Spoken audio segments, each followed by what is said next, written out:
Welcome to a brand new way to interview potential students for the 7th or 9th grade. You're about to embark on a day filled with excitement and nerves. After various activities designed to let students of all personality types shine, you will analyze prospective students in order to build a more diverse student body. Interviewing in this way ensures that our student body will feature a multitude of skill sets and qualities, especially those that might have been overlooked in a traditional one-on-one interview process. This style of assessing prospective students is structured in such a way that allows even the more introverted students to show their strengths and talents.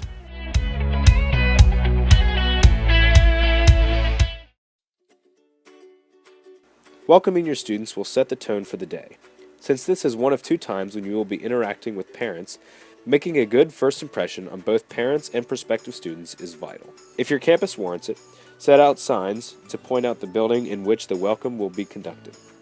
Have students arrive at a relaxed hour, such as 9 in the morning on a Saturday. If you have many potential students, split them up into multiple sessions across the day or on multiple days. Student and faculty volunteers, especially those who are new, should arrive at least an hour and a half before the prospective students in order to be trained on the process. At the check-in area, have name tags spread out with the names of potential students.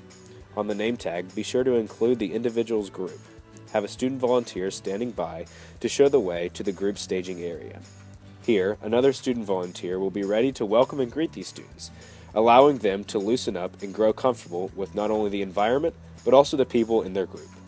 Groups should be split by gender with a corresponding group leader. Once it's time to begin, direct the potential students to follow their group leaders up to the classroom where they will begin the interview process. This is where the meat of the interview process will take place. Here, students will be measured on various scales to determine their work ethic, both individually and in a group. Each room should host the prospective students, a faculty volunteer, and an alumni volunteer observer. The faculty volunteer will lead the interview, controlling the pace. Start with introductions. Have students write their names on the name cards with the marker and to think of an interesting fact about themselves. Then, have the students stand by their desks. Introduce yourself first, your name, role, and an interesting fact. Then start with the students. Have them say their name, current school, and interesting fact. After introductions, the faculty moderator will explain the first activity, individual time.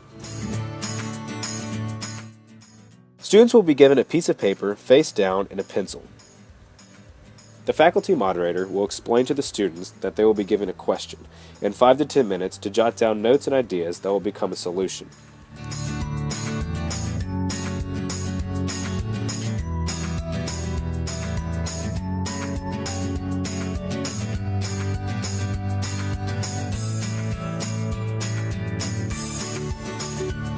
At the conclusion of the time, students will stop their work and start the next stage, group time. Now that students have their ideas written down, arrange them into 2 groups according to their respective questions. The faculty volunteer will explain that for the next 15 to 20 minutes, students will discuss the solution to the questions within their groups. At the end of the time, students will present a 5-minute presentation of their solution to the rest of the room. So they should be instructed to use the time both to organize ideas and thoughts as well as to create and plan their presentation. Allow them to use materials such as markers and a whiteboard or large post-it paper. When the time runs out, quiet the students and have them sit in their groups in order to begin the final stage of the interview, presentations. Presentations should be the highlight of the interview process. They show the group's dynamic and reveal individual contributions. The faculty moderator will explain that following the presentations, each group will be responsible for answering any questions that the other students might have. The observing group will be encouraged to ask questions or simply provide comments about the presentation. After both presentations have finished, have the students sit back down to complete the final stage of the interview, evaluations. In order to allow students to process their group interview, applicants will be given an evaluation to complete. Invite applicants to share their experiences with the larger group. After the discussion, the interview is done. Thank them for coming and dismiss them with the student volunteer to lead them back downstairs. The final step of the interview is conducting student evaluations. Conduct these immediately after the interview so that potential students and their work are fresh in your mind.